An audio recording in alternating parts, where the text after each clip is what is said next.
everybody. Welcome to Corn Free Millennial. This is your host, Mac. Hoping you're having a great weekend so far. Recording this on Sunday, October 6th. Here in sunny Colorado, it's been a beautiful day. Been able to get outside and enjoy it. And today I really wanted to focus on something personal. I mean, just about every one of my podcasts are personal. But this is something that I was really thinking about. I was thinking about my relationship with porn from my early age and how it affected my masculinity and my development into being a man.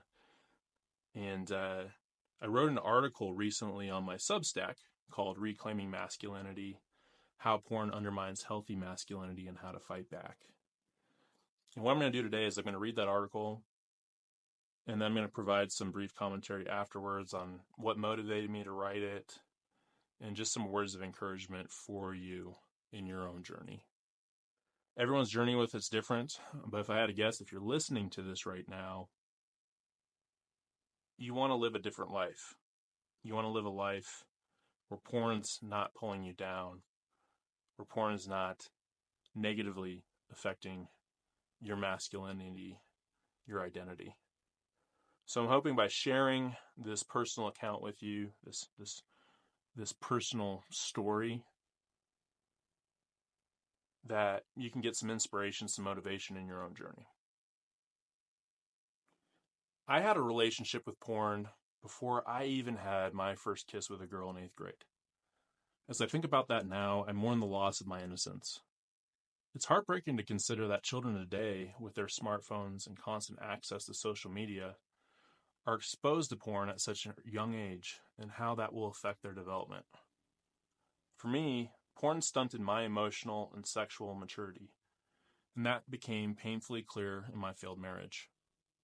It distorted my understanding of intimacy and how truly sacred it is. Instead of giving my spouse my full attention, I split it with strangers on screen and lied about it by omission, ashamed to admit that I was not the man I thought I was, or that she thought I was. I believe that for those who hold themselves to higher standards, morally or personally, porn becomes a contradiction. It undermines the very qualities we often associate with masculinity: strength, respect, integrity, and self-control. Where's the strength in indulging in behaviors that objectify and dehumanize others? Where's the self-respect and respect for our partner when we seek satisfaction in secret, rather than embracing intimacy with the person who trusts us? Where's the integrity in betraying that trust, all the while pretending to be faithful and committed? Where's the self-control when we can't help but give in to our desires whenever temptation arises? How is a partner supposed to feel valued and cherished by someone who undermines the relationship in this way?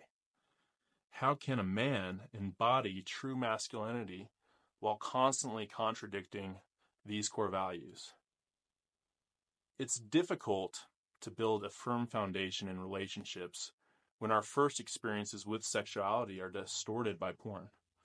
For many men, porn is introduced at an early age, and it shapes our understanding of intimacy long before we've had real-life connections, warping our expectations and our behaviors.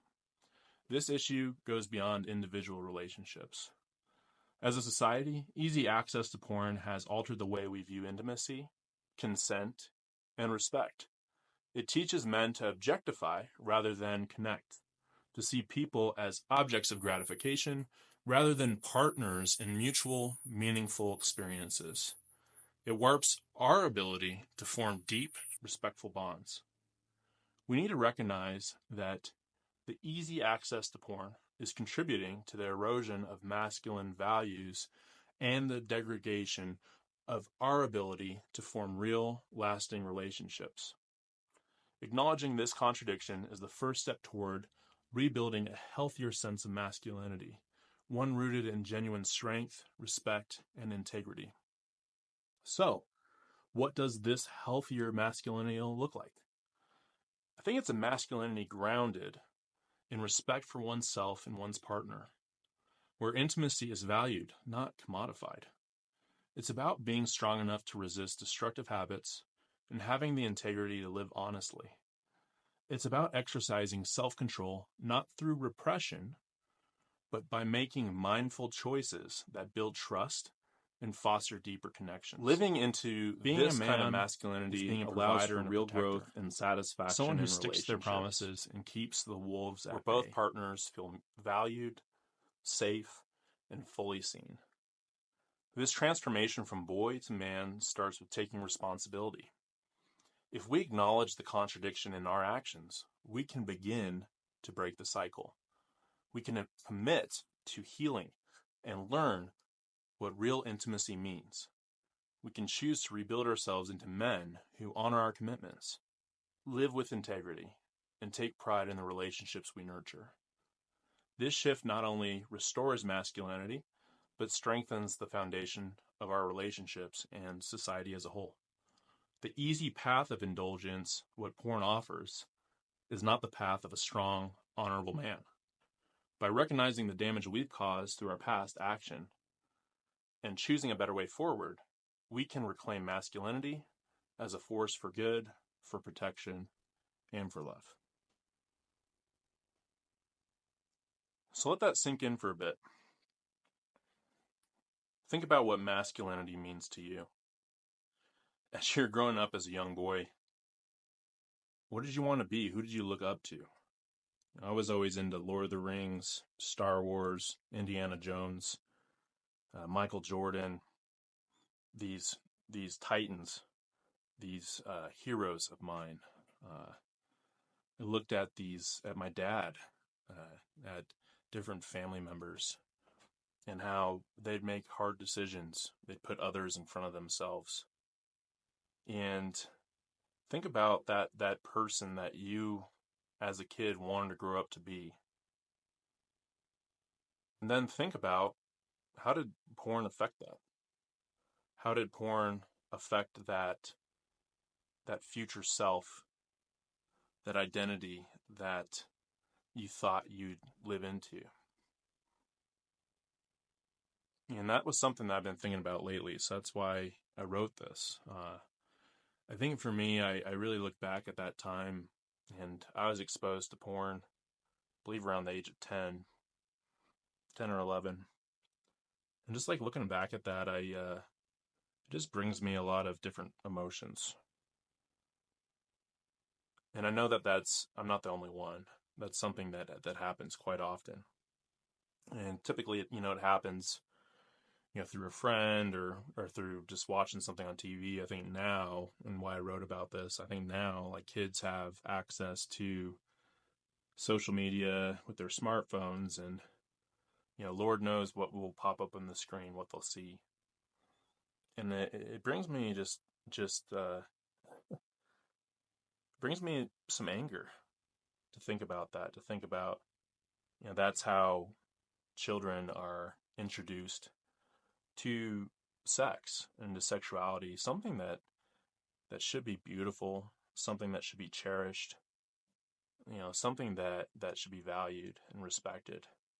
And instead, our youth, myself, are introduced really before we even really know our sexuality, before we really start to form relationships with those who we're attracted to. And I think that there's a lot of negative forces at play with that can affect our developing minds. I think for me, it just brought a lot of immaturity. For me, when I look back at my relationships with women, I feel like I was pretty quick to dismiss points that they had or feelings that they may have. It was hard to connect emotionally and to feel empathy. And it really wasn't until things really hit a rock bottom point in my marriage to where I really started to realize just all the growth that I needed to partake in through therapy, through recovery groups, through church. and just work on myself, work on seeing, women in their full beauty, in their full strength, and to honor that, and not to objectify women, and not to see women as just objects. And I'm not saying that that's how I just always viewed women, right? But that was something like in the back of my mind, to where if you just have access fully to porn at your fingertips, that's just it's a very deadly power to have that can really warp your interactions, your relationships, and just overall like your thought process when it comes to sexuality. So that's why I wanted to write this. I think, if you're married, if you're in a relationship, if you're single, I challenge you just to think about your masculinity, think about who you want to be as a man, who your spouse or your girlfriend, like what she values in you, and what she sees in you, and what she wants out of a man. I think just personally, my experience now being in a relationship now for 7 months that's been going very well. I think I think I think women value someone that they can trust, someone that can protect them. And I think when it comes to intimacy, when it comes to that, if that's like one of the most sacred, delicate things that we are entrusted with when we're with the one that we love.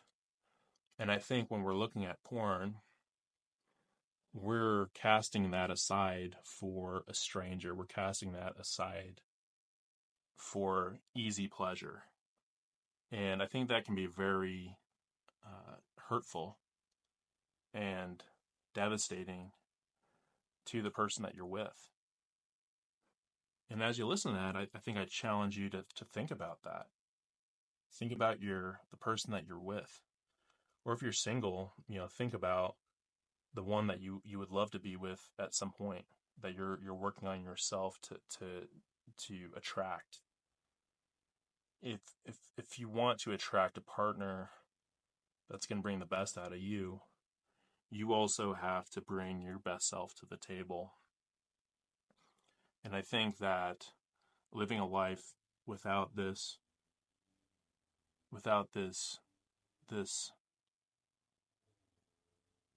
undertow, this gravitational force that's distracting, that's manipulative, that's addicting. I think living life without that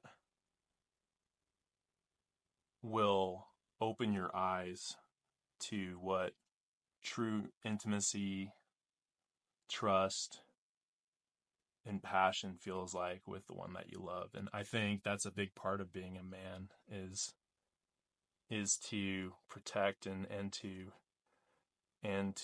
take care of your woman, take care of that person that's putting their safety in your hands. And a great way to do that is for them to trust you with their beauty, trust you with their intimacy. When they're with you, they know that you are focused on them and not gonna go off and just chase whatever is gonna fill that temptation, that desire that's unhealthy. So as you listen to these words, think about what being a man is to you. Think about what being a man is to your wife, to your girlfriend. And think about how porn contradicts that. How porn contradicts this amazing foundation of trust and respect and intimacy that you could be building with your love right now. And if you're still struggling, just know it's doable, it's possible. if I can do it, you can do it. And I'll just say on the other side, I've talked about it, that I've gone through a divorce, a failed marriage. So I've lived through that. I've lived through feeling like I'm not living into who I should be as a man. I'm not protecting. I'm not respecting. I'm not I'm not providing my spouse with that assurance that she's the only one in my life, right? Because when we're watching porn, when we're masturbating to it, we're giving that energy off to someone else, to something else, and it's not our wife, it's not our girlfriend, right? That's not an honorable thing to do. So I've lived through that, and I'm in a relationship now that it's just night and day different because I'm living into I'm living into these masculine traits and values of strength, of integrity, of honor, and I'm walking the walk. And it's just unbelievable how amazing of a feeling it can be where you can be with your partner, where there's that trust, where there's that safety, and just the amount of love, intimacy, and appreciation that can take place. It's something special, and it's something that's possible. So if you're struggling, that's something to look forward to. But we got to put in the hard work, right? We got to put in the work to improve ourselves. So that's my challenge for this week is live into being a man, live into being a man of honor and an integrity of strength, and put the phone down and look at your spouse, your girlfriend, and tell them that you love them, that you mean it, that you're going to be working as hard as you possibly can to remove this shadow, this poison from your life. I have faith that you can do it. Be strong. Keep fighting the good fight. Thanks for listening. I think that's going to wrap it up for today. I'll, in the show notes, put a link to my Substack. If you're interested in that, please subscribe. I've really been enjoying writing, getting back into that. Looking to podcast more regularly. I've been doing it about once a month. Things got really busy for me, but getting that energy back, getting that fire back to where I can make it more of a priority and get it more on the books. So, with that being said, really appreciate you listening. I have faith that you're gonna kick some butt this week with your sobriety, with your recovery. Keep fighting the good fight. Talk to y'all later.